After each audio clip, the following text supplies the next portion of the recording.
আমি কৈছোঁ বাংলাদেশত থকা হিন্দু তাত সুৰক্ষিত হ'ব লাগে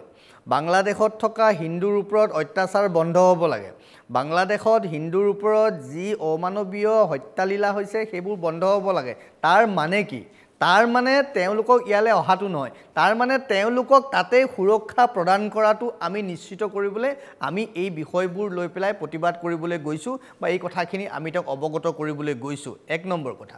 দুই নম্বৰ কথাটো হ'ল আমি আজি কি কথা কৈছোঁ স্পষ্টভাৱে আজি আমি কৈছোঁ আৰু আমাৰ লগত যিকেইটা সংগঠনৰ ব্যক্তিসকলে সহযোগ কৰিছিলে তেওঁলোকৰ প্ৰত্যেকে এই কথাটোত সহমত প্ৰকাশ কৰিছে যে আমাৰ যিসকল হিন্দুৰ ওপৰত অত্যাচাৰ হৈছে বাংলাদেশত আজিৰ তাৰিখত আনুমানিক জনসংখ্যা প্ৰায় 17 কোটি তাৰে কৈ থকা হৈছে যে 1 কোটি 20 লাখ মান হিন্দু লোক আছে আপোনালোকে হয়তো জানেই গুটেই কথাখিনি যে ইজৰাইলৰ নিচিনা ৰাষ্ট্ৰ এখনত প্ৰায় 95-96 লাখ মান জনসংখ্যা আছে গতিকে সেই ভিত্তিত বাংলাদেশত যদি 1 কোটি 20 লক্ষ হিন্দু আছে লোক আছে তেতিয়া হলে সেইখন এখন সেপাৰেট ৰাষ্ট্ৰ হ'ব পাৰে আমি কিয় লম আমাৰ কি প্ৰয়োজন আছে দায়িত্ব লোৱাৰ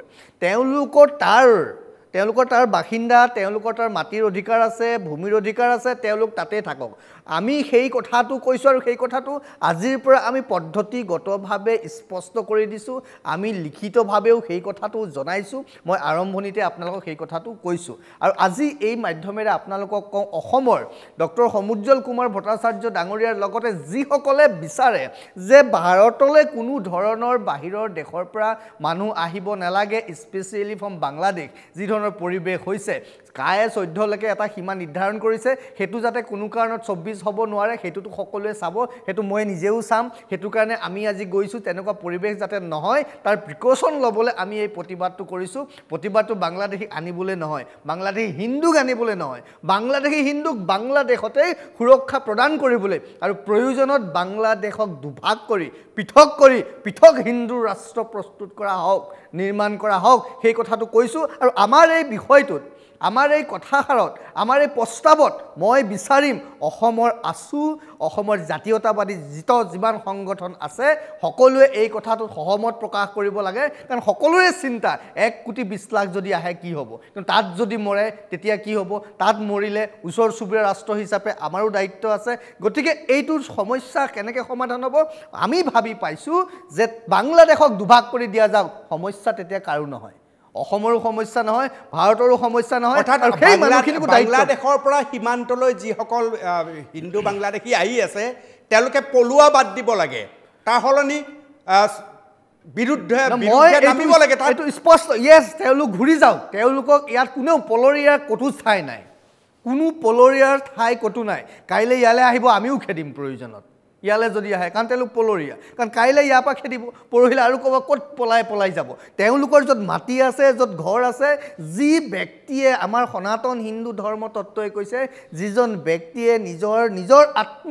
সুৰক্ষা কৰিব পৰা নাই তেতিয়াহ'লে তেওঁ কি বেলেগ ধৰ্ম সুৰক্ষাৰ কথা ক'ব আত্মসুৰক্ষা মানে কেৱল নিজৰ শৰীৰটো বচাই পলাই অহাটোৱেই নহয় আত্মসুৰক্ষা বুলি কোৱাৰ লগে লগে মোৰ এই শৰীৰটোৰ লগতে মোৰ নামটো ক'লো নহয় সত্যৰঞ্জন বৰা আৰু সত্যৰঞ্জন বৰা বুলি কোৱাৰ লগে লগে সত্যৰঞ্জন বৰাৰ মাতৃভাষা সত্যৰঞ্জন বৰাৰ চিন্তা সত্যৰঞ্জন বৰাৰ কৃষ্টি সংস্কৃতি ধৰ্ম সকলো সংৰক্ষণ কৰিব পাৰিব লাগিব এয়াই সনাতন হিন্দুৰ দৰ্শন গতিকে মই কৈছোঁ তেওঁলোকক বুকুত সাহস গোটাওক মৰিলে নিজৰ মাতৃভূমিত মৰক পলৰীয়া বুলি আহি বেলেগৰ ভূমিত জীয়াই থকাতকৈ নিজৰ মাতৃভূমিত মৰিলে শ্বহীদ বুলি ক'ব নিজৰ দেশৰ কাৰণে মৰিছে আৰু নিজৰ ঠাইত নিজৰ ঘৰত নিজৰ অধিকাৰ বিচাৰক কৈছোঁ বাৰম্বাৰ এই বিষয়টো আগবাঢ়িব লাগে আপোনালোককো কৈছোঁ অসমৰ প্ৰত্যেক জাতি জনগোষ্ঠীক কৈছোঁ বাংলাদেশ বিভক্ত কৰি বাংলাদেশীখিনিক তাতে ৰখাৰ ব্যৱস্থা কৰিব যদি নোৱাৰোঁ তেতিয়াহ'লে কিন্তু অসমৰ সমস্যা নিশ্চিতভাৱে হ'ব পাৰে আমি এইটো সমৰ্থনযোগ্য এইটো চৰ্চাৰো বিষয় নিশ্চিতভাৱে বিষয় এইটো নিশ্চিতভাৱে সেইকাৰণে আমি আপোনালোকৰ আগত প্ৰস্তাৱ সীমান্তত পলুৱা বাদ দি